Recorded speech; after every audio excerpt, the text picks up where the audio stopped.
Oui, oui, oui, oui, oui. Bonjour à tous, toujours l'Ivoirien Paquet du Paquet Plus, depuis l'Europe de l'Est. Toujours votre humble serviteur sur les réseaux sociaux. Voilà, bonne nouvelle. Oui, c'est important, il faut qu'on en parle. Parce que les Maliens nous ont lancé le défi. Les Burkinabés nous ont lancé le défi. Oui, et en plus de nous, les Ivoiriens, lancé le défi à la CEDEAO. Pour vous dire que, oui, la décision de la CEDEAO est prise.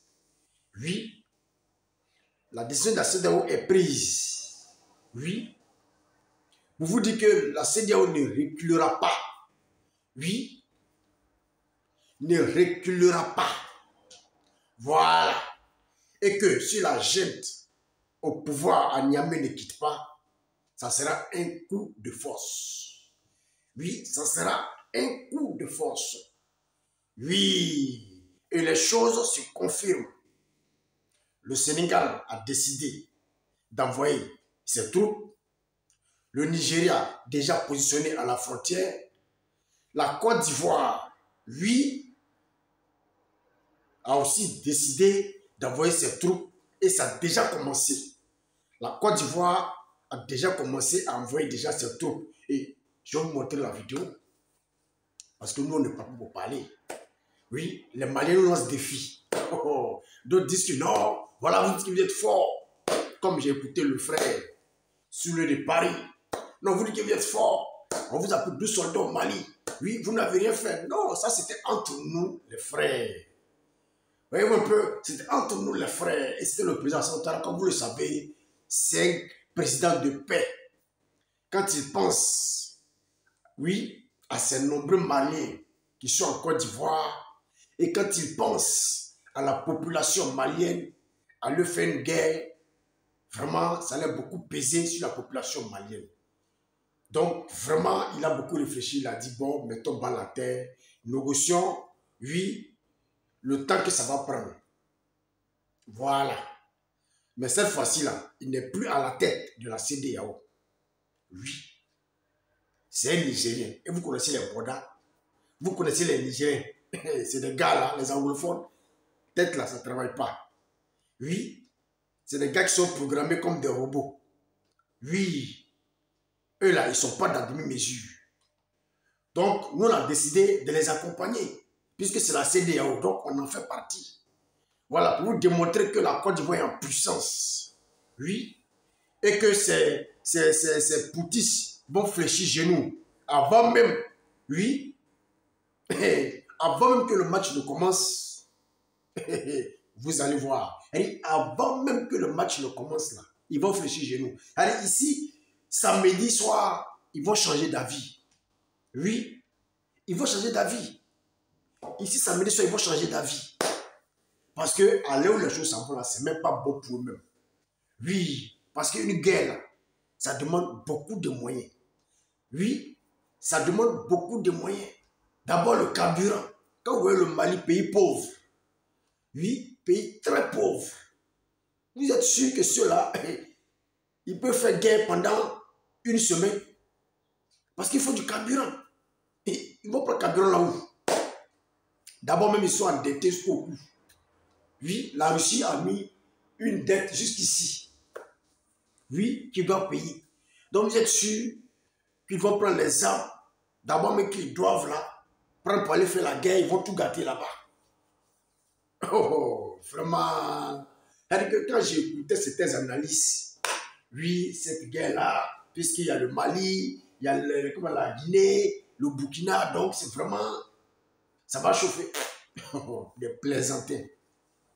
Si on peut faire guerre devant Nigeria, devant Côte d'Ivoire, devant Sénégal, devant Ghana, tous ceux-là unis, à vous aussi quand même. Quand je vois des analystes européens ou des analystes africains qui disent que non, ça sera... Mais vous êtes des plaisantins, quoi. Vous allez voir, ils vont céder. L'ultimatum, c'est dimanche, non? N'est-ce pas? Samedi soir, ils vont céder. Voilà. Et je vais vous démontrer pour vous dire que, voilà, la Côte d'Ivoire est déjà en route pour le front. Voilà, la Côte d'Ivoire est déjà en route pour le front. au Niger. Voilà. Vous allez voir vous-même. Pour vous dire que la CEDEAO ne badine pas. Voilà. Parce que trop, c'est trop. Trop, c'est trop. Et quand on va finir avec le Niger, on va s'occuper du Burkina. Après, on va s'occuper du Mali. Voilà. Eux-mêmes, ils savent ça déjà. Oui. Voilà. Je vais vous montrer ce qui se prépare. Les armes que la Côte d'Ivoire envoie au front à Niamey. Si ce, sans plus tarder, vous allez suivre les armes, oui, que l'armée ivoirienne est en train d'envoyer au front. Oui, c'est des pick-up de 4x4. Oui, de désert. Et vous allez voir. Oh, oh, oh. Le Prado n'est pas d'amusement. Ok, sans plus tarder, vous allez suivre la vidéo.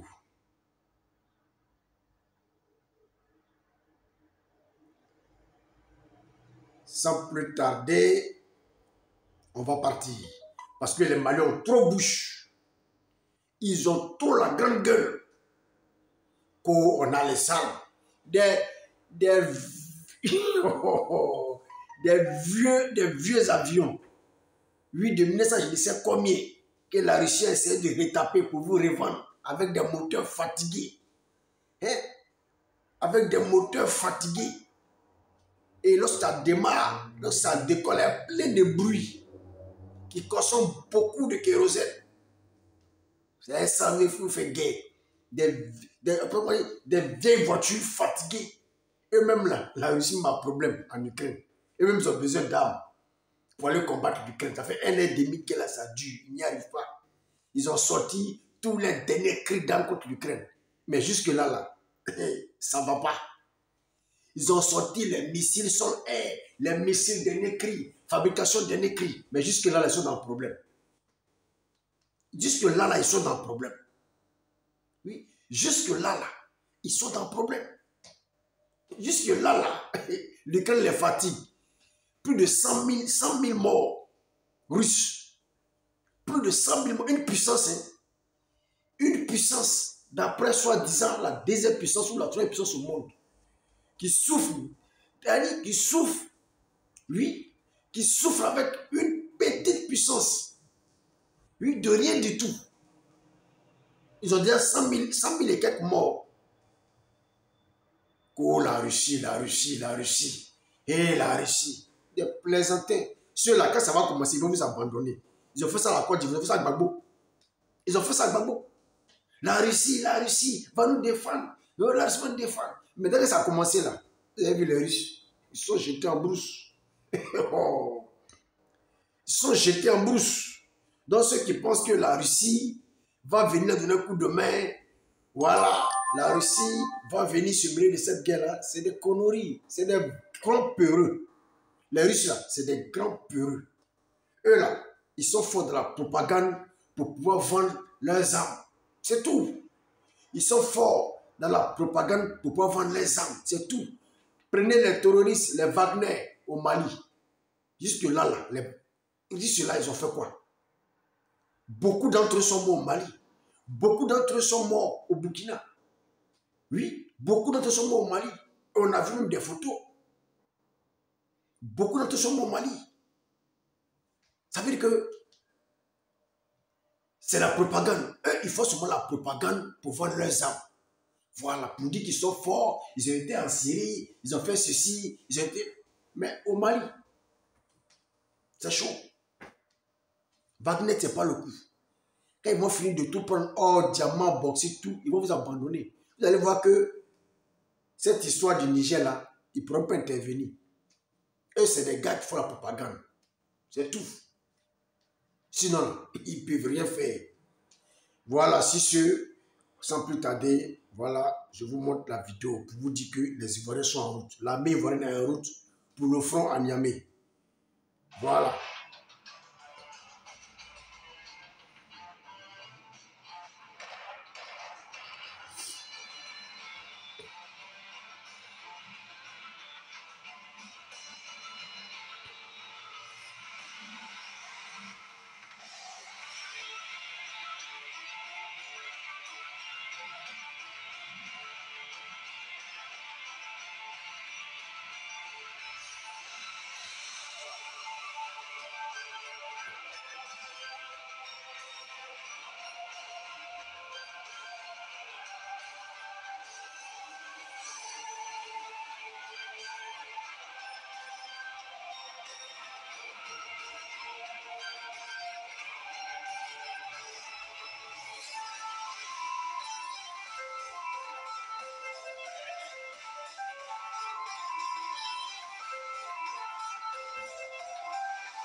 J'espère que vous avez vu ça. C'est pour bientôt. Oui, c'est pour bientôt. Si nous suivons, oui, l'événement et on verra la suite. Oui, on verra la suite. Qui va baisser les bras. Voilà. Si c'était juste une petite vidéo. Voilà.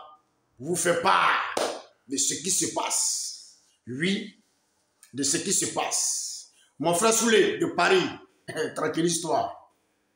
Ça va se savoir. Pas que depuis l'Europe de l'Est. Ciao, ciao.